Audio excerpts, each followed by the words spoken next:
style that I do is Beatjazz.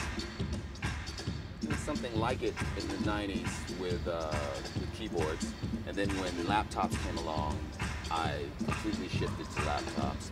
And then over time, you know, I would be doing production with my Wind MIDI controller, you know, because that was basically my keyboard. I would use that to play my drums or my bass or these different elements, and eventually I realized I could play all of them in a performance. I didn't have to take just one. So I devised a method to be able to play all of them. Live looping fit the bill, so I kind of started working on the concept of Beatjazz as a way to kind of keep the live looping from just being a stack of loops and have a kind of a narrative trajectory.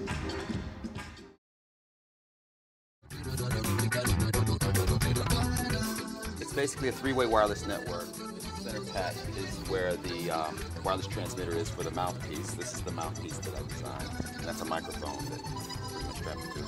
And this is played like a sax, so this goes here and then my hand. So it's kind of like when you play like this, and there's an accelerometer in each one, so I can control my parameters by moving my hand. The boxes, I kind of designed these boxes just so that I would have a good finger positioning, so that I'd have a good place to control octaves, things of that nature. They house all of the mechanics for the system. The Arduino and the XB are in here. The accelerometer is here between the forefinger and the thumb, so that I can basically control the accelerometer like this, and then I have my Z-axis. These are force sensing resistors, so they're pressure sensitive. So I have them programmed to send a note on-off, basically.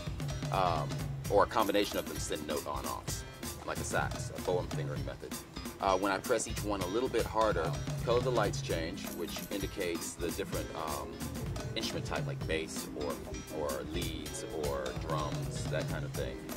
Using, say, like this joystick, if I push it forward, I have effects that come in that I can record that basically just affect everything but turn off as soon as I let it go.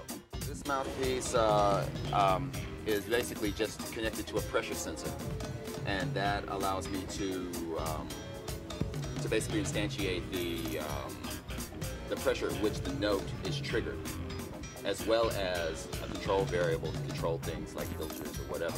The mouthpiece design is a silicone based putty. You know, you mix the two pieces together, and you've got about 5 minutes to form it. And so I designed it so that it would kind of stay locked into place, so that so that it doesn't blow out of my mouth every time I play.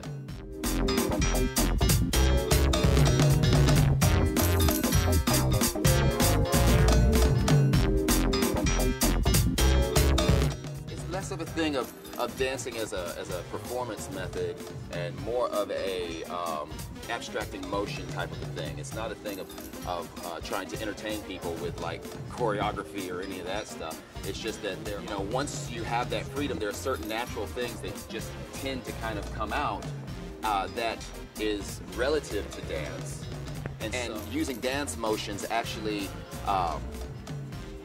It helps more with narrative than the gestural aspect, because to the accelerometers, this is the same as this. The accelerometer doesn't care. My hands can stay right here all night.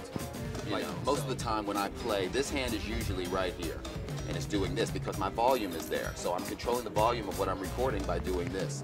And so a lot of times I'll be doing stuff with this hand, but this hand is always on this plane, you know. So there's always that thing. So it's like there will be that narrative that I'm trying to get across with the movement, but the actual accelerometer control is still, you know, keeping that hand on that plane.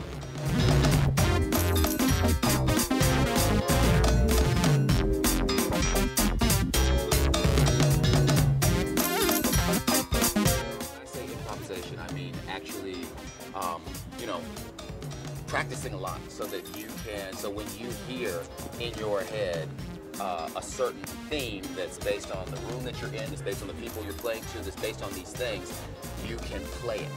You don't have to play something like it, you can play it. That's, to me, improvisation. That's the goal, is to be able to play exactly what you hear in your head when you hear it, the way you hear it. And that's where the technology comes in, because I don't have to live within the limitations of drums or a saxophone or a keyboard. You know, I can have all of those things, and as long as the interface allows me to jump amongst them easily, then I can paint the picture that I want with the sounds that I have, and I can create those sounds to be able to paint that picture.